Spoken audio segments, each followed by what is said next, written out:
An acquaintance once shared with me that my videos were silly. They showcased my lack of knowledge, my improper grammar and bad spelling. All the time he was smiling.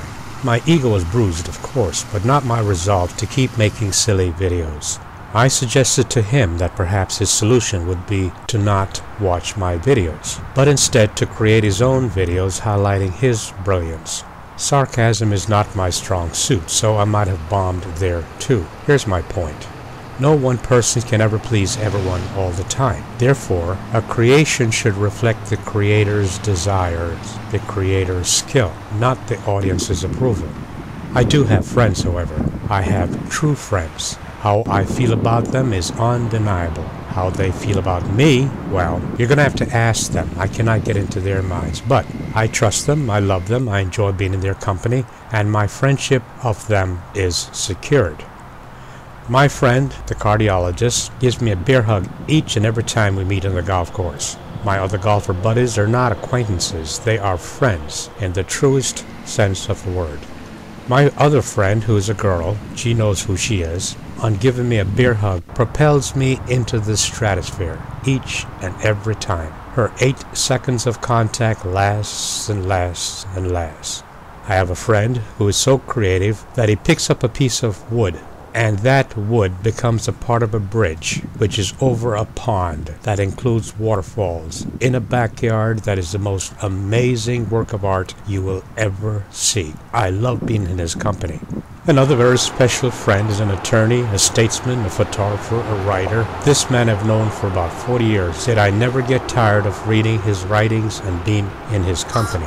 And there are so many other creative and beautiful souls that I consider my friends. Why do I share this with you? Just to say this. I may not know you personally, but I know this of you. You're a creative human being with a lot to offer. Please do not allow your spirit to be influenced by negative naysayers and unproductive people. Never allow unproductive people to influence you in any way. And please, do not be crippled by television. For example, there are hundreds of cop shows, and the one thing they all have in common is their portrayal of perfected arts of intimidation and bullying. Get on the ground, put your hands behind your back, and so forth. Television shows cops using such techniques as throwdowns, profiling, and harassment of the poor. Justice and guilt is never part of the equation. Kids see this and they learn fast. They copy their role models, the cops and television, and bullying becomes their way of life. Is this the way real policemen and women operate? I don't think so, but then I don't know any. Television shows a lot of gratuitous sex, but not love, at least not very often. Why? Because sex sells. So kids learn very early the value of sex, the selling of sex. Schools groom our kids on making money. Just ask the kids that are working in fast food restaurants. They learn the selling of themselves, but not on developing their self-worth and self-esteem. I don't have access to kids, but if I did, and I could talk with elementary school kids or high school kids, I would share these 3 points with them. No matter who you are unique and a perfect creation of you, not a copy of anyone else. So don't try to be somebody else.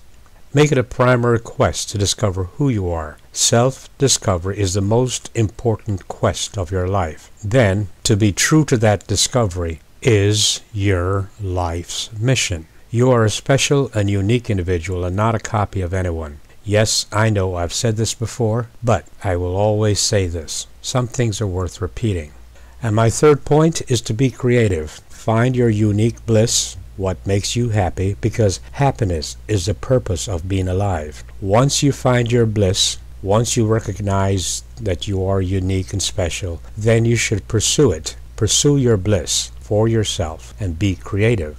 After all, you were created to be a creative human being with special talents that are uniquely special to who you are. One more thing about my videos. The question was asked, why is it my visuals never seem to match my words? Well, I do have a few viewers who download my videos, erase my words, and then add their own audio, their own soundtrack. They then watch my videos as their own creation. I consider that quite a compliment, and I feel that I am blessed that my work is recycled in such a positive way. So, keep sending me your suggestions and comments. Better yet, write them in the comments section of my videos. I value your contributions just as I value you as an individual.